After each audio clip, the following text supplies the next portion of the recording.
Question 9 of your Algebra mock exam asks you to simplify the following terms. So let's look at A first of all. We've got 3 times 2c plus d minus 2c plus d.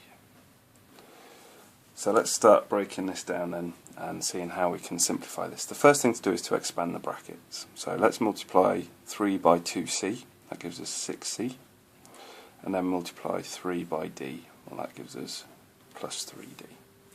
Then we're going to do minus 2 times c, so that's minus 2c, and then we've got minus 2 times d, so that's minus 2d, like that.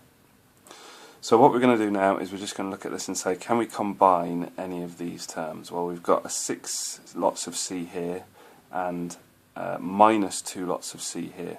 So if we've got 6 lots of c and then we take 2 of those lots away, that leaves us with 4 lots of c. Then we've got 3 lots of d minus 2 lots of d, so that becomes minus 1 lot of d, which is just minus d, plus d. So we've got 3d minus 2d leaves us with 1 lot of d that we're adding on. So we've got 4c plus d. So that's B. That's part A, answered quite nicely. Let's have a look now at part B. I'm going to do that over here. So here we've got 4x squared plus 3x minus 2x squared plus x. Now again, wherever we've got letters that are raised to the same power, chances are we can combine those terms.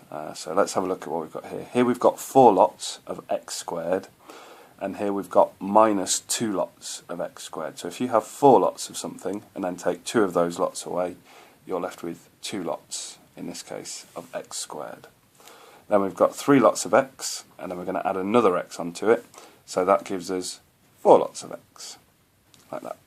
So we can't simplify that any further. We can't combine these terms because they've got to have the same power above them.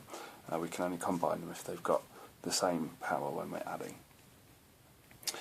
So here, this is slightly different now. X cubed times x to the 4. Now we just said that we can't combine these, but that's because we're trying to add these together. Here we're multiplying them. Now what this means is essentially, again, you wouldn't have to write this all out in an exam, but just to show you what's happening, x cubed is the same as x times x times x. Yep, that's what that means. So that, I've rewritten out longhand there. I can do the same here. We're timesing that by x to the power of 4. So that's like times x times x times x times x. And if we look at this, we can see what we're doing is x times x times x times x times x times x times x, which in other words is the same as saying x to the 7, because we've got 1, 2, 3, 4, 5, 6, 7. So what you can see here is that actually all we've done is just added those two powers together. 3 plus 4 gives us 7, so this becomes x to the 7. Then look at D. We've got 6y plus 2x minus 2y minus 3x. So again, we're just simply looking at this and we're saying, well, we've got 6 lots of y here, and we're going to take 2 lots of those lots of those away, so we're left with 4 lots of y.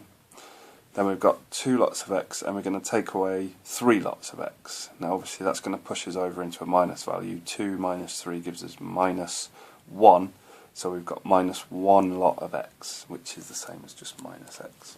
So D will become 4y minus x.